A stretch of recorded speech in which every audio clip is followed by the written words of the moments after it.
సత్యసాయి జిల్లాలో ఇద్దరు మైనర్లతో జరిగే వివాహాన్ని అధికారులు అడ్డుకున్నారు. కర్ణాటక చిక్బళ్లాపూర్ కు చెందిన అక్కా చెల్లెళ్లతో గుమ్మయ్య గారి పల్లికి చెందిన యువకుడికి గత నెలలో నిశ్చితార్థం జరిగింది. ఇవాళ ఇద్దరు అమ్మాయిలతో యువకుడికి పెళ్లి జరగాల్సి ఉంది.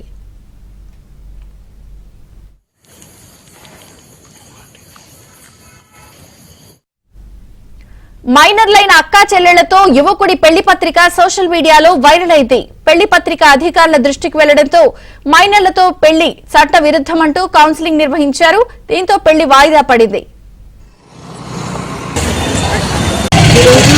వాట్సాప్లో ఒకటి వైరల్ అవుతుందని నా దృష్టికి వచ్చింది. మా పై అధికారులు కూడా నాకు ఇంటిమేషన్ ఇచ్చారు దాన్ని ఫాలోఅప్ చేయమని.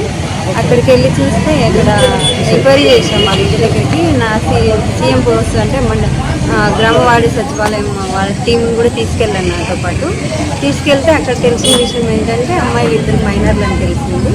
వాళ్ళని కౌన్సిలింగ్ ఇచ్చాము. మ్యారేజ్ చేయకూడదు ఆపేయండి కౌన్సిలింగ్ చేశాము. అంతవరకు కౌన్సిలింగ్ చేసాము. వాళ్ళు ఓకే లేదు మేడం చేస్తాము అంటే లేదండి మీకు ఇష్యూ అవుతుంది మ్యారేజ్ చేస్తేనని తెలియజెప్తున్నాము. ప్రజెంట్ అయితే వాళ్ళకి కౌన్సిలింగ్ చేసాము. వాళ్ళు నచ్చ చెప్పడానికి ట్రై చేస్తున్నాము. వాళ్ళు ఒప్పుకోని పరిస్థితుల్లో దీన్ని ఎఫ్ఐఆర్ చేయించడానికి అంటే పోలీసులకి ఫిర్యాదు చేయడానికి సిద్ధంగా ఉన్నాము. మేడం అమ్మాయి తల్లిదండ్రులు ఏమైనా చెప్పారా మేడం? వాళ్ళు కౌన్సిలింగ్ ఇచ్చారు కాబట్టి మైనర్లు కాబట్టి ఏమైనా చెప్పారా?